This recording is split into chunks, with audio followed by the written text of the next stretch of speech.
Nous sommes ici dans la partie terminale, Tréport bois de Cise, voilà, donc l'extrémité, donc le sénonien. La craie, quelle origine? Biologique. Hein, origine biologique, c'est la partie minérale qui a été conservée, mais c'est d'origine biologique. La mer arrive, on va disperser ces éléments micrométriques et c'est cette dispersion qui fait la couleur.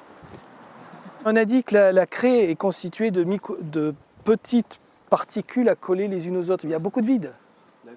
Alors ça ne veut pas dire des vides reliés entre eux. C'est-à-dire il y a du vide à l'intérieur. Et parfois, avec les micro-fissures, ces vides sont reliés entre eux. En termes structurels, nous avons une cassure, une faille très importante au niveau de la Somme.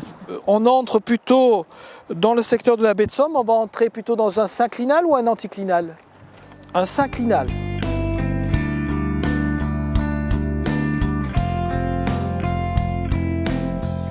Là, vous avez l'embouchure de la baie.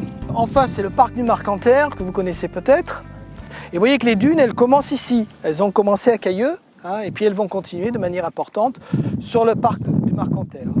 Ce qu'on va plus particulièrement étudier ici, c'est les interactions entre le cordon, enfin ce qui se passe en termes de sédimentation, d'évolution morphologique sur le cordon, et une espèce qu'on qualifie de pionnière en fait sur ce type d'écosystème, qui est le chou marin.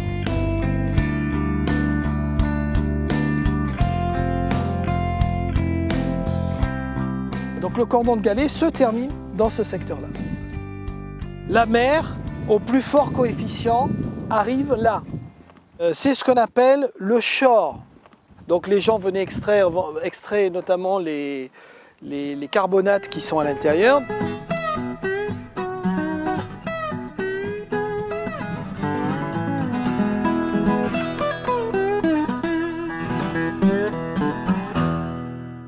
Vous voyez d'ailleurs que le Crotoy, comme Cailleux, est construit sur un cordon de galets.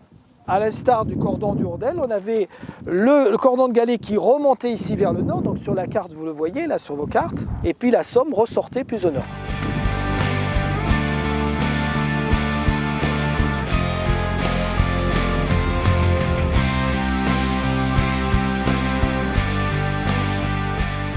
Donc là on a un verre, là c'est le tube et dedans c'est le verre.